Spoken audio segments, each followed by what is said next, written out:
Hello viewers of Kritika's Vision, welcome to lecture number 3 of class 9 chapter, the Renaissance.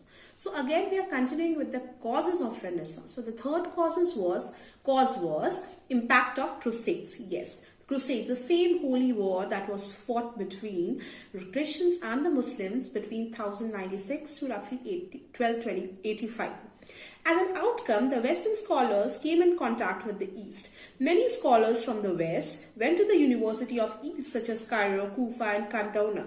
They gained new knowledge, which they carried back to Europe and shared with other people. So basically, the Crusade was not just a holy war, brought a lot of things, made a lot of changes and made people aware of each other's culture, which further led to Renaissance. Next point is decline of church. So medieval society was dominated by the church, and over the decades the Catholic Church became more corrupt and rigid.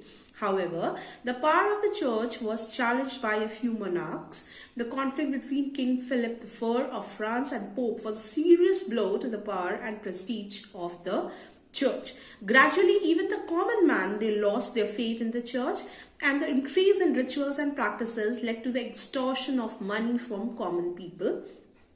Now the clergymen had become corrupt, and they began to manipulate the common people by preaching about life after death. So that's how they started manipulating the people, that by saying that once you die, you will get sale of indulgences. So you will get a letter where all your sins will be removed from your life and you will be directly going to heaven. So on all these bases, they used to take a lot of money from the people. So pardon for sins committed for old soul of money. This led to a situation where common people were no longer interested in what the church has said, and they started questioning the authority of the church. This is what we call as the Reformation movement, which was started by the Protestants.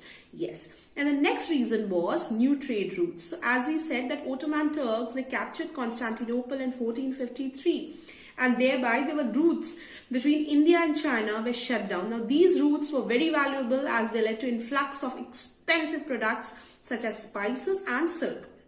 Now, new expedition tried to discover alternative sea routes to India and the Far East, and in this process, new explorations began. So, be it Bartholomew Diaz, who was the first European to sail around the southern tip of Africa, or Columbus, who discovered the new world of America, or Vasco da Gama, who sailed across Indian Ocean and reached Calicut in Kerala. All these explorations beat of Magellan. Unfortunately, Magellan was killed into this process. However, still these new trade routes brought a lot of intermingling of Far East with West.